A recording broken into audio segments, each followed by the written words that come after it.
बिस्मिल्लाहिर्रहमानिर्रहीम। अस्सलामु अलैकुम वरहमतुल्लाहि वबरकातुहू। नाज़रीन मोहतरम, आप देख रहे हैं आज तक न्यूज़ और मैं हूँ समी। इससे पहले आप इस कहानी की 175 इक़्सा सुन चुके हैं और अब 176 किस्त मुलाहिज़ा फरमाएं। अभी उसका हाथ मेरे चेहरे से चंद फीट के फासले तक था। मैंने 2 कदम पीछे हटकर जिस्म को मुतवाज़न किया और उस पर फैसला कुन ज़रब लगाने के लिए खुद को तैयार कर लिया। ये ज़रब मुझे अपनी दाएं टांग से लगाना थी। मैंने दाएं पैर को हरकत दी। मेरी टांग सामने की जानिब बिल्कुल सेध में उसके जिस्म की जानिब बुलंद हो रही थी। डेविड के हाथ को तो अपना हदफ ना मिल सका मगर मेरी टांग ने अपना हदफ तलाश कर लिया था। भरपूर ताकत वाली किक डेविड की ठोड़ी के नीचे पड़ी थी। ठोड़ी से तकरीबन 2.5 इंच नीचे लगने वाली ये किक इंतहाई मोहलक साबित हुई।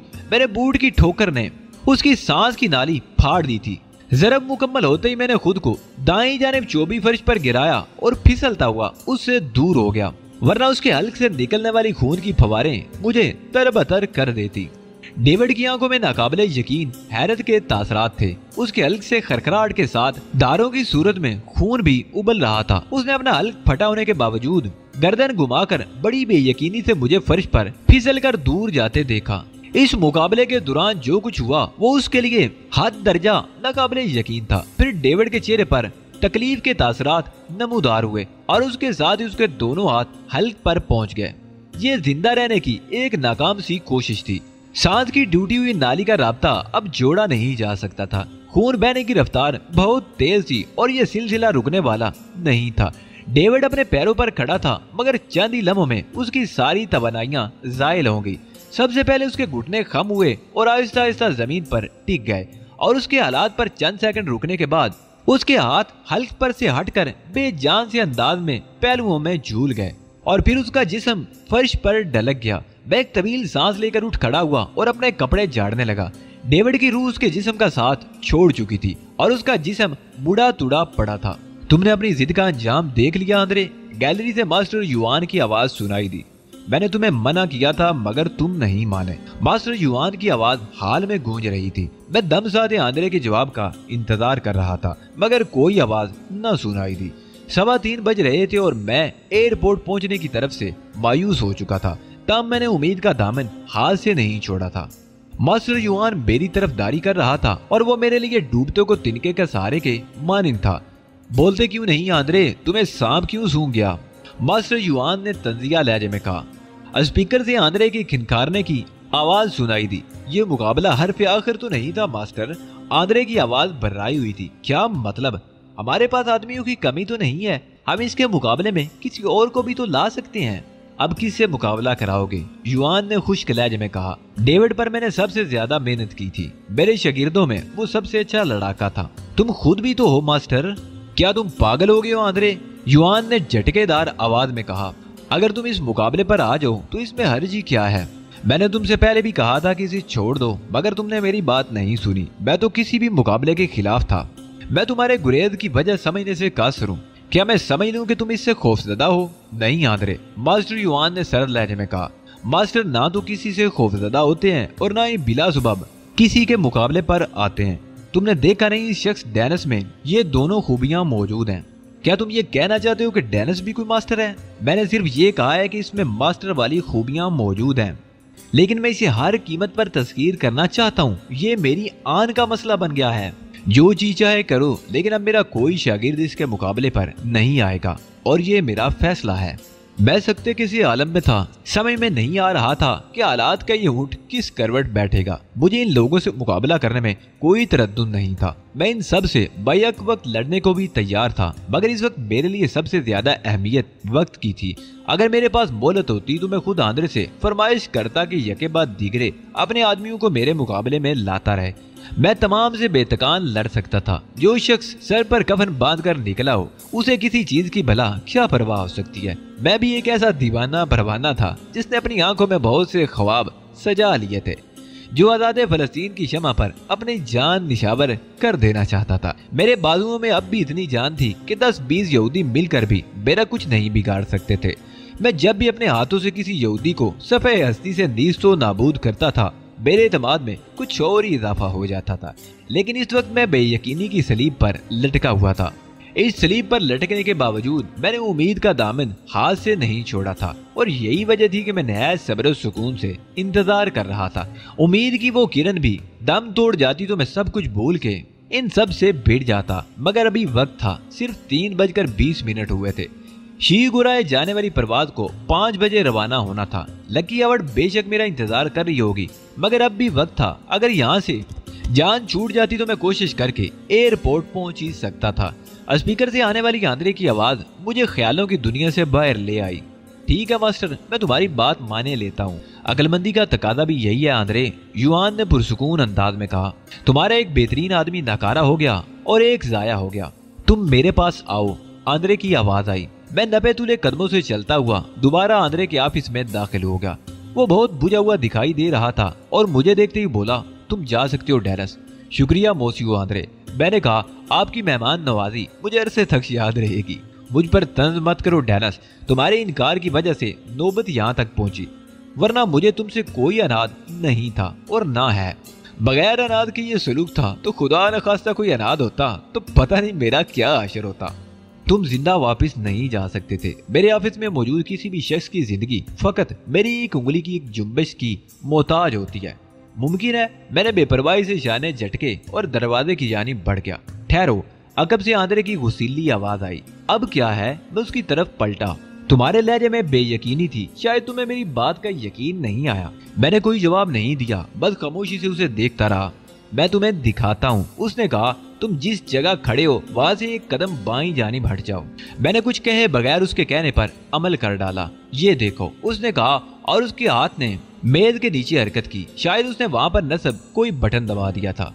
मैंने मेज की सामने वाली सतह पर एक सुराख नमूदार होते देखा। उस सुराख से हल्की सी आवाज के साथ एक फायर हुआ और फिर फौरन ही मेज की सतह बराबर हो गई। गोली ऐन उसी जगह से गुजरकर अगबी दीवार में पेवस्त हो गई थी जहां चंद लम्हे कबल मैं खुद खड़ा हुआ था। अगर मैं वहीं मौजूद होता तो वो गोली मेरे जिस्म में दिल के मुकाम पर पेवस्त हुई होती। मुझे झुरझुरी सी आ गई। तुमने देखा? उसने कहा। अगला फायर उस मकाम पर भी हो सकता था जहां तुम मौजूद हो। तुम्हारा फलसफा मेरी समझ से बालातर है, मैंने हैरत से पलकें झपकाते हुए कहा। इसमें फलसफा तो कुछ भी नहीं, ये तो कारोबारी बातें हैं। मैंने तुम्हें एक पेशकश की थी, तुमने इसे कबूल करने से इनकार कर दिया, जिस पर मैंने झिंझलाकर तुम्हें जेर करने के लिए ये सब कुछ किया है। मुझे तुमसे अब भी कोई दुश्मनी नहीं है। जब भी तुम्हें मेरी पेशकश काबिल कबूल मालूम हुई, मुझ तक किसी भी तरह अपना पैगाम भिजवा देना। मैं सोच में पड़ गया, ये क्लब मेरे लिए बेहद अहमियत का हामिल था। यहाँ इसराइल के आला सरकारी हुकाम बाकायदा आते थे। मैं इस क्लब को अपनी शिकारगाह के तौर पर भी इस्तेमाल कर सकता था। ये दुरुस्त था कि फिलहाल मैं इसराइल से बाहर जा रहा था, लेकिन कुछ अजब नहीं था कि मुस्तकबिल करीब में मुझे यहाँ दोबारा आने का मौका मिल जाए। उस वक्त मुझे इस क्लब की जरूरत महसूस होगी, लिहाजा अक्लमंदी का तकादा ये था कि मैं मोसियो आंद्रे से बना कर रखता। नरमी से इनकार करने में मेरा ही फायदा था। मुझे अफसोस है मोसियो आंद्रे, मैंने फैसले पर पहुँच कर कहा, लेकिन सरे दस्त तो बाद मजबूरियों की बिना पर मैं तुम्हारी मुलाजमत कबूल नहीं कर सकूंगा।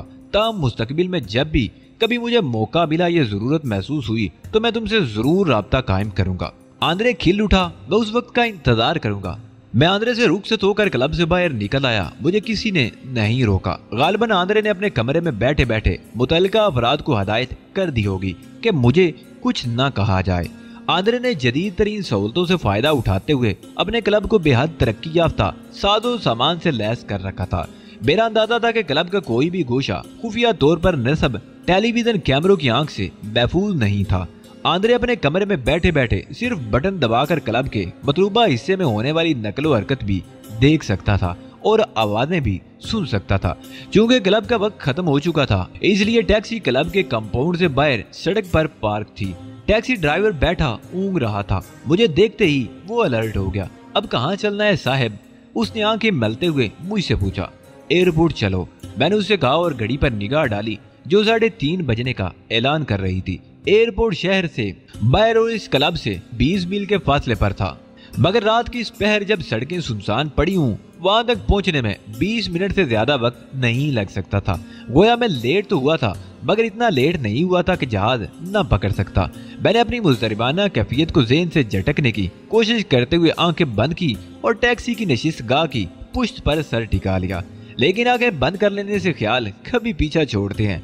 आंखें बंद करते ही मेरे पर्दा ज़हन पर यके बाद दीगरे मुख्तलिफ लोगों की तस्वीरें उभरना शुरू हो गई। टैक्सी तेल अवीव की सड़कों पर फराटे बन रही थी और इधर मेरे ज़हन की स्क्रीन पर इससे भी कहीं ज्यादा तेज रफ्तारी से एक फिल्म चल रही थी। इस फिल्म में सरफहरिस्त लकी हावर्ड थी, जो इस वक्त एयरपोर्ट पर नहायत बेताबी से मेरा इंतजार कर रही होगी। मेरे वक्त पर ना पहुंचने के बायस उसके ज़हन में पता नहीं कैसे कैसे अंदेशे सिरसरा रहे होंगे। उसे मेरे मंसूबे में बुनियादी अहमियत हासिल थी। तहजीब मालिक एक्स, जिसके बगैर जिंदगी मुझे बेरंग मालूम होती थी, मेरे बदतरीन दुश्मन ओलिव हावर्ड के कब्जे में थी।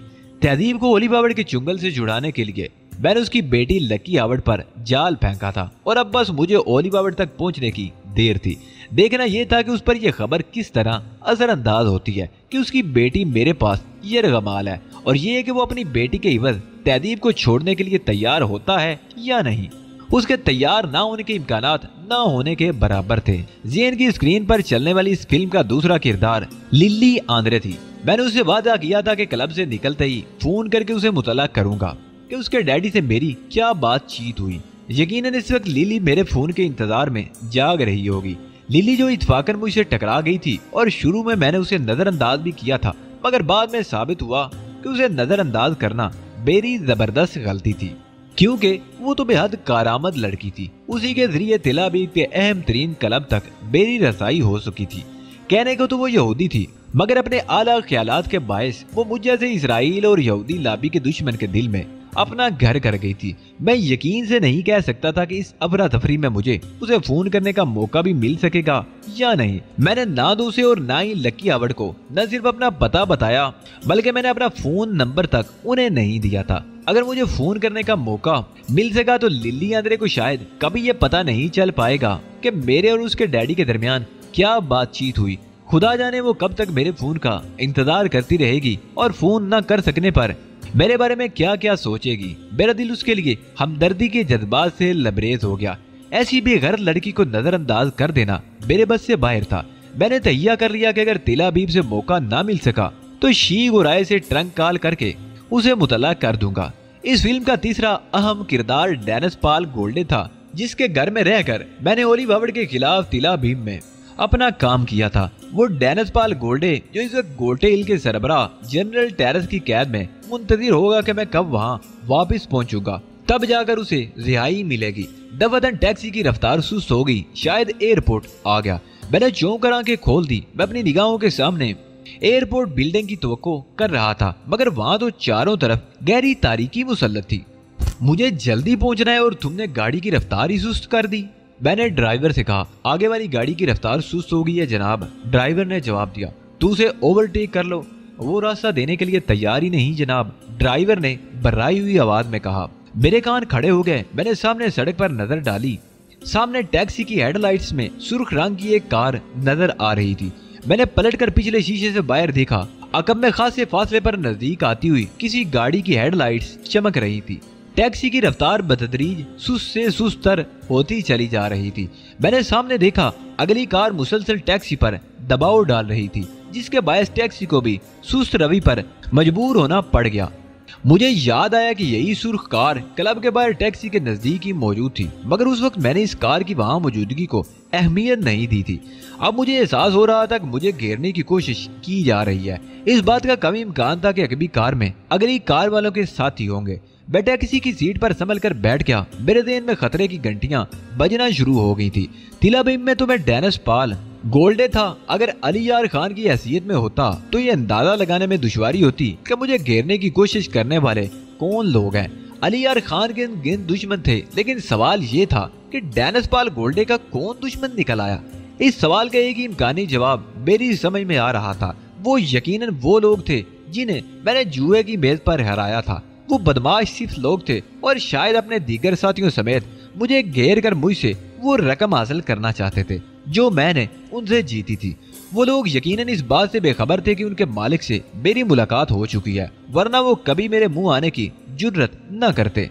मेरा ज़हन बहुत तेजी से काम कर रहा था। ये सूरत मेरे लिए बड़ी गैर मुतवक्को थी और मुझे इससे बचकर निकलने की कोई तदबीर सोचना थी। एयरपोर्ट अभी मीलों दूर था और हम आबादी से भी बहुत बाहर निकल आए थे। सड़क की दोनों जानिब गुंजान दरख्त और बेतरतीब झाड़ झिंकाड़ थे। मैं गैर मुसल्ला था और वो लोग मुसल्ला होंगे। एक गैर मुसल्ला शख्स मुसल्ला लोगों का मुकाबला किस तरह कर सकता था? मैं किसी नतीजे पर न पहुंच सका।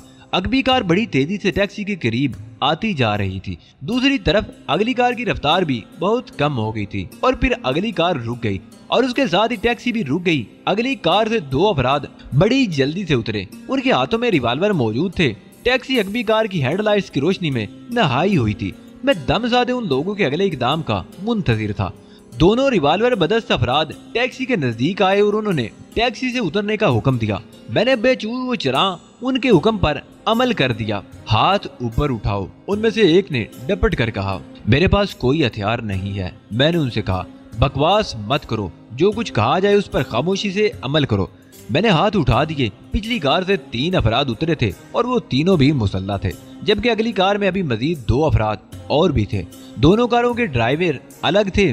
गोया मैं बुरी तरह फंस गया था। रकम कहाँ है? पिछली कार से उतरने वालों में से एक ने पूछा। मैंने उन्हें पहचान लिया। उनमें से 2 तो वही थे जो मुझसे हारे थे और तीसरे को भी मैंने हाल में एक नजदीकी मेज पर खेलते देखा था। तुम कौन हो और कौन सी रकम की बात कर रहे हो? मैंने मासूमियत से पूछा। उन दोनों ने एक दूसरे की तरफ देखा, फिर मुझे खूनख्वार अंदाज में देखने लगे।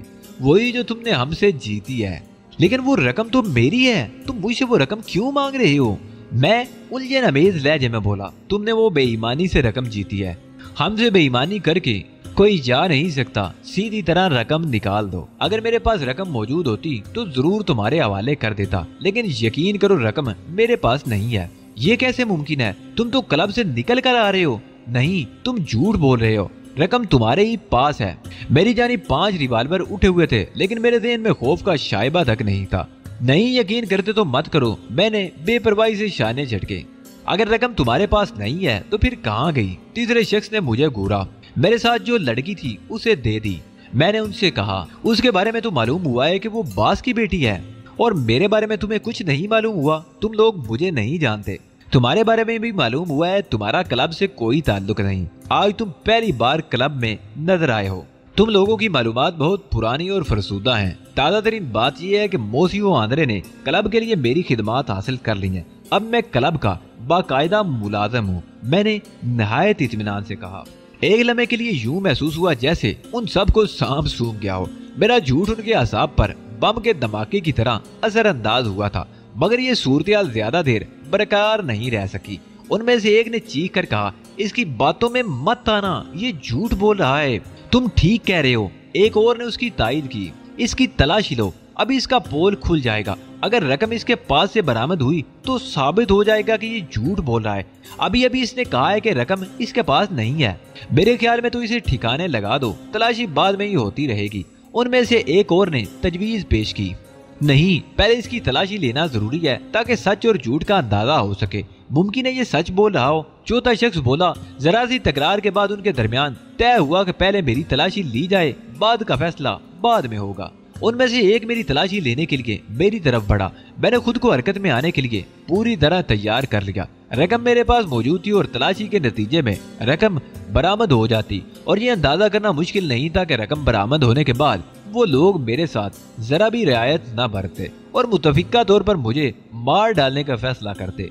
मैं उस शख्स के करीब आने का इंतजार करने लगा। सड़क वीरान और सुनसान पड़ी थी। इतनी देर में वहां से एक भी गाड़ी नहीं गुजरी थी, वरना मेरी गुलू खलासी की कोई ना कोई सूरत निकल ही आती। लिहाजा अब जो कुछ भी करना था मुझे खुद ही करना था, और कुछ कर गुजरने का ये मेरे पास आखिरी मौका था। तलाशी के लिए मेरे नजदीक आने वाला अगरचे खासा मोहतात था, लेकिन चूंकि उसे मेरी खतरनाकी का पूरी तरह अंदाजा नहीं था, लिहाजा वो मोहतात रहने का हक अदा नहीं कर सका। उस बेचारे को क्या मालूम था कि मैं वो शख्स हूँ जिसने तने तनहा पूरी हुकूमत इसराइल से टकराने का अज़म कर रखा है, जो यहूदियों के खिलाफ हर महाज पर सफ आ रहा है, और जिसने पूरी दुनिया में यहूदियों को बेशुमार नाकाबिले तलाफी नुकसानात से दो चार किया है। उसकी यही लाइल्मी उसे ले डूबी। उसने गलती ये की थी कि अकब से मेरी तलाशी लेने की बजाय सामने से आकर मेरी तलाशी लेने की कोशिश की। जैसे ही वो मेरे नजदीक पहुंचा, मैंने हाथ गिराए और उसे पूरी कुव्वत से उसके साथियों पर धकेल दिया। वो सब बुखला गए। उन्हें बुखलाना ही चाहिए था, इसलिए कि मेरा रद्द अमल उनकी तवक्कुआत के बिल्कुल बरक्स था। वो सोच भी नहीं सकते थे कि चारों रिवाल्वरों की जद में कोई शख्स ऐसी हरकत भी कर सकता है। फिर उनके संभलने से कबल ही मैंने नशेब में छलांग लगा दी। अकब से कई फायर हुए मगर उन लोगों ने बहुत देर कर दी। सारी गोलियां मुझसे कई फीट ऊपर से गुजर गई थी। डुलवान जमीन पर मैं दूर तक लड़कता चला गया। फिर मैं एक झाड़ से टकरा कर रुका। रुकते ही मैंने जमीन पर रेंगना शुरू कर दिया और रेंगता हुआ झाड़ियों में घुस गया। अंधेरे की गहरी चादर मुझे अपनी आगोश में ले चुकी थी और झाड़ियों के अंदर तो इतनी गहरी तारीकी थी कि हाथ को हाथ सुझाई नहीं दे रहा था। झाड़ियों के दरमियान कुछ दूर जाकर मैं रुक गया। मैंने पलट कर देखा, सड़क का वो महदूद हिस्सा कारों की हेडलाइट से रोशन था जहाँ तीनों गाड़ियाँ खड़ी थी। इसके अलावा बकिया सड़क भी तारीकी में डूबी हुई थी। गाड़ियों के नजदीक वो लोग अब भी मौजूद थे। शायद वो फैसला नहीं कर पा रहे थे कि उनका अगला कदम क्या होना चाहिए। वो लोग मुझे हैवनों की मानिंद नजर आ रहे थे। गहरे सन्नाटे की वजह से दरमियान में खासा फासला होने के बावजूद उनकी आवाजें हवा के दोष पर तैरती हुई मुझ तक पहुंच रही थी, मगर अल्फाज समझ में नहीं आ रहे थे।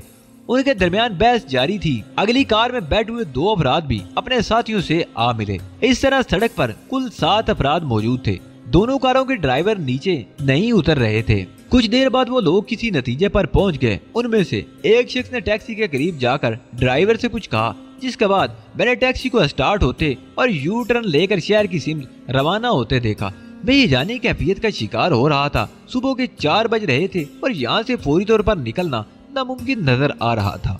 अब मेरे पास इतना वक्त कम रह गया था कि अगर मैं फौरी तौर पर यहाँ से निकलने में कामयाब हो जाता तब भी शायद शीख उराई वाली फ्लाइट नहीं पकड़ सकता था और अब तो टैक्सी भी वापस जा चुकी थी। ये भी अजीब ही इत्तेफाक था। मैंने टैक्सी 4 बजे तक के लिए एंगेज की थी और उन लोगों ने भी टैक्सी को ठीक 4 बजे रुखसत किया और ये भी इत्तेफाक था कि मैंने ड्राइवर को मतलूबा किराया पहले ही अदा कर दिया था। मैं उन लोगों की नकलो हरकत पर निगाह जमाए झाड़ियों में दुबका हुआ था।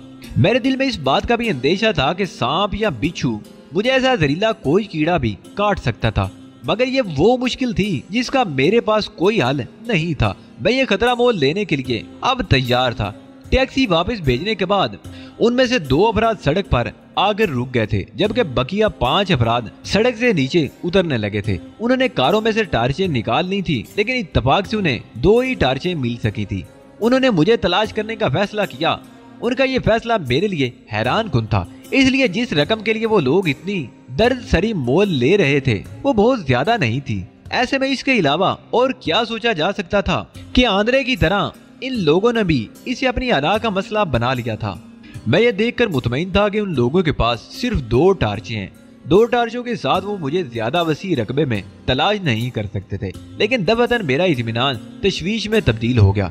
कारों की पोजीशन तब्दील कर दी गई थी और अब उनकी रोशन हेडलाइट्स की रोशनी इसी सिमत की झाड़ियों पर पड़ रही थी जहां मैंने छलांग लगाई थी। गोया वो ज्यादा वसी इलाके में मुझे तलाश कर सकेंगे। मैंने दिल ही दिल में खुदा का शुक्र अदा किया कि मैं कारों की हेडलाइट्स की जद में नहीं था। झाड़ियों में रेंगने के दौरान जरा सी तिरछी सिमत इख्तियार करने की वजह से मैं उन रोशनियों की जद से बाहर था। वो लोग भी भूखे बेड़ियों की तरह झाड़ियों में घुस पड़े। उन्हें मेरे गैर मुसल्ला होने का तो पूरा यकीन हो चुका था, तब भी वो इतनी बेखौफी से झाड़ियों में घुस पड़े थे। ये हकीकत थी कि अगर मेरे पास एक रिवाल्वर भी रहा होता तो सूरत हाल इस वक्त बहुत मुख्तलिफ होती। मैं उन्हें झाड़ियों में बिखेर कर खुद को तलाश करते देखता रहा। रफ्ता रफ्ता वो एक दूसरे से दूर जा निकले थे। फिर उनमें से मुझे एक तलाश करता हुआ इस तरफ आ निकला जहां मैं छुपा हुआ था। उसके एक हाथ में रोशन टार्च थी और दूसरे हाथ में रिवाल्वर था। वो बड़ी आहिस्तगी से चलता हुआ आ रहा था और टार्च की रोशनी हर झाड़ी पर डालकर तवज्जो से हर झाड़ी का जायजा लेता जा रहा था। मैंने सांस रोक ली और उसके करीब आने का इंतजार करने लगा। फिर वो मुझे ढूंढता हुआ मेरे इतना करीब आ गया कि मैं एक हाथ बढ़ाकर उसकी टांग पकड़ सकता था। ये मेरी खुशकिस्मती थी कि मैं टार्च की रोशनी के महदूद दायरे से महफूज रहा। मैंने हाथ बढ़ाया और उसकी टांग पकड़कर पूरी कुव्वत से खींच ली। उसकी हल्क से एक तवील चीख निकली। इस अचानक अफ्ताद पर वो बुखला गया था। टांग यूं खींचे जाने के बायस वो बेतुके तरीके से गिरा और झाड़ियों में उलझ कर रह गया। मैंने फुर्ती से उसे चाप लिया। टार्च उसके हाथ से पहले ही छूटकर गिर चुकी थी, मगर रिवाल्वर बदस्तूर उसके हाथ में दबा हुआ था।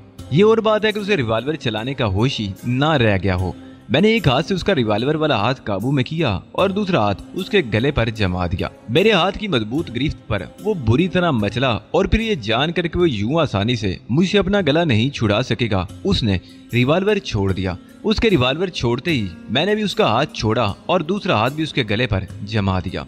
वो दोनों हाथों से अपना गला छुड़ाने की जिद्दोजहद कर रहा था, मगर वो अली यार खान की यह गिरफ्त थी, कोई मजाक नहीं था। उसके गले पर मेरे हाथों का दबाव बढ़ता ही चला जा रहा था। उसके हल्क से खरखराहट की आवाज सी निकल रही थी।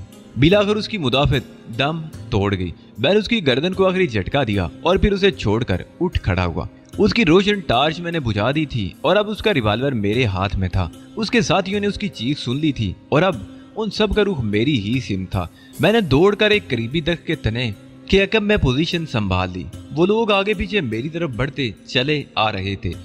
सबसे आगे चलने वाले के हाथ में टार्च थी। जैसे ही सबसे आगे वाला शख्स रिवॉल्वर की रेंज में आया, मैंने उसका निशाना लेकर फायर कर दिया। वो एक क्रिया चीख के साथ गिर पड़ा। उसके अकब में आने वाले ने जवाबी फायर किया, लेकिन शायद उसे निशाना लेने का भी होश नहीं था। मेरे रिवॉल्वर की अगली गोली उसे भी चाट गई। मैंने खुद को तलाश करने वाले 5 अफराद में से 3 का सफाया कर दिया था। बकिया 2 अफराद पलटकर वैसे ज़्यादा अंदाज में भाग खड़े हुए थे।